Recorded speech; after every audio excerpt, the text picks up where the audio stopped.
Interviews are presented by Marcus and Mack, a law firm representing injured people. And of course, right now, as we do every week, we talk with the man from the Penn State Cooperative Extension Office, Bob Pollock. Bob, it is good to have you on the phone this morning. Good morning, Josh. Good to be here. And because he is on he's on one phone line, we do have another phone line open. If you have a question for Bob, you can give us a call at 724-479-1160. We'll hook you right into the board, and we'll make sure that those questions that you have will be answered. So please call in now. Don't wait till the end of the segment. Bob, the big thing on my mind has been the dry weather. It has got to be affecting a lot of crops, not just the flowers out there, but also the vegetables. Yes, I agree with that.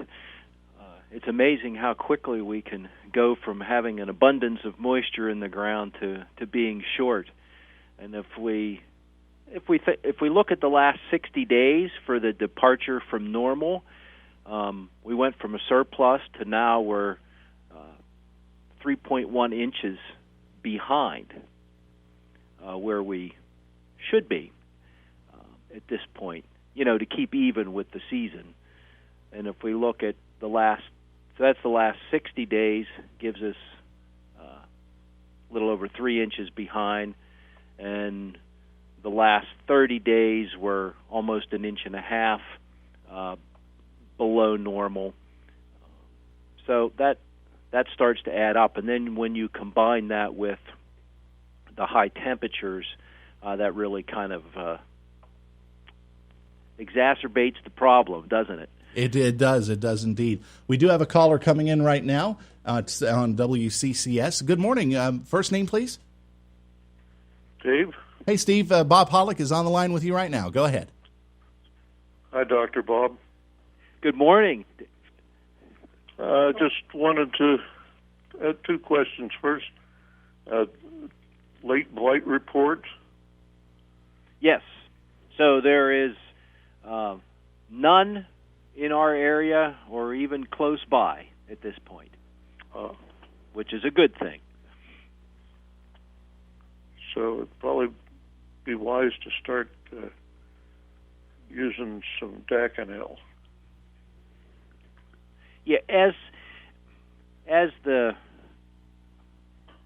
Front smooth. So we need moisture. We need moisture to promote disease, or for diseases to develop, and that can still, even though it's been dry, dew overnight is enough of a wetting period that can help get diseases started, whether it be early blight, late blight, some of the other leaf spotting diseases.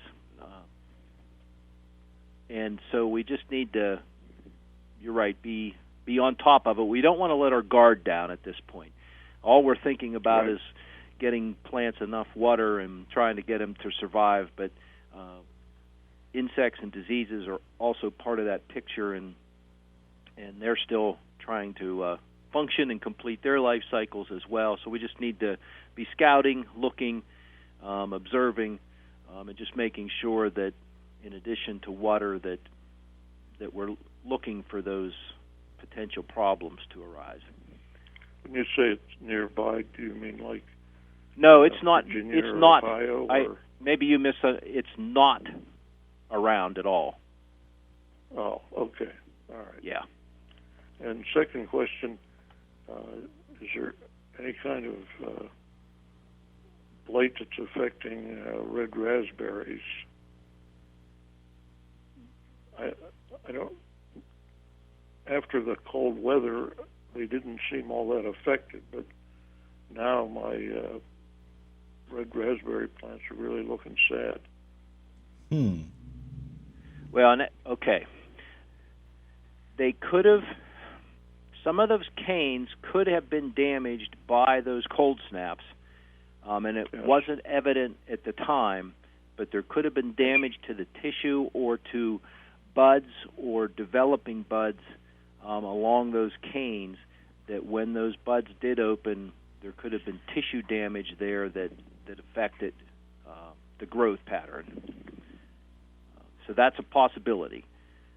There are a couple of insects, a couple of borers that can attack those canes and feed internally down in the center of the cane, Right. in the pithy region of the cane, that can cause wilting, death. Usually of the newest growth, you'll start to see that wilt over and get like that shepherd's crook effect, and that can be caused by a stem borer. And is that the one where there's dieback on the top portion of the cane? Yes. Okay. And then there's also a little couple bit of of diseases. There's anthracnose that can attack the canes and cause them to decline over time. But you will see lesions on the canes themselves. You have to look, and it can be near the bottom. It can be all the way up along the cane on old growth as well as new growth. But there'll be kind of dark-colored markings or, well, it's disease infection spots, but they're not nice and round. They're usually a little bit off shape, and those will be along the stems. They're visible, but that's another Okay. thing that can slowly cause those canes, and then you add in weather effects and everything, and they can start to decline faster. And that will also happen if there was damage caused by those cold snaps. So we have canes that aren't functioning at 100% level, and then we add in heat stress, moisture stress, and so that can be compounded, and those things can decline quicker under our conditions right now. Mm-hmm. Okay, thank you, Bob. You're welcome. Hey, the thanks. other thing sometimes that happens on raspberries and blackberries, we categorize it as winter damage, but just the canes whipping back and forth from wind in the winter, sometimes that will, and if there's a little bit of snow on them or ice on them, and those whip back and forth, they can actually kind of break the stem. It doesn't snap it off, but it'll weaken it. And so those canes, at this point in the year, if they're still alive, may be damaged, and so not able to function like they should. All right, did that answer your question, sir? It does. Thank you very much. Well, thank you for calling in this morning. You have a good day. Good luck. All right, Bob, you still with us? Yes, still here. Okay, good. We got through that one. I actually was taking a look while you guys were talking, and he mentioned stem borer. I decided to look it up a little bit. I'm taking a look at a picture of a stem borer species, and it does not look good. From what I'm seeing. And usually what we'll do is because it attacks on the new growth out towards the tip of the branches, we'll go in and cut it off. It is one of the control. Once it's in the cane, you pretty much have to cut that off, and then hopefully the larva, the borer, is still inside, and then you can kill it that way by removing that tissue and stopping its life cycle. All right. Actually okay. We have another caller coming in. Good morning. What's your first name? My first name is Tom. Hi, Tom. And Bob at Pollock is on the line with you. Hi, Bob. Good morning. You were talking about blight. I just pulled off a tomato that was forming, and it was starting to turn black. Yes. Now, was that on the bottom? On the side, like.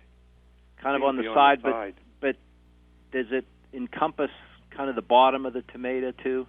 Probably, I guess. It probably ran down to the bottom. Okay. So, in our weather conditions, definitely can help promote blossom end rot. Oh, okay. So the bottom of that tomato is where the bloom would have been.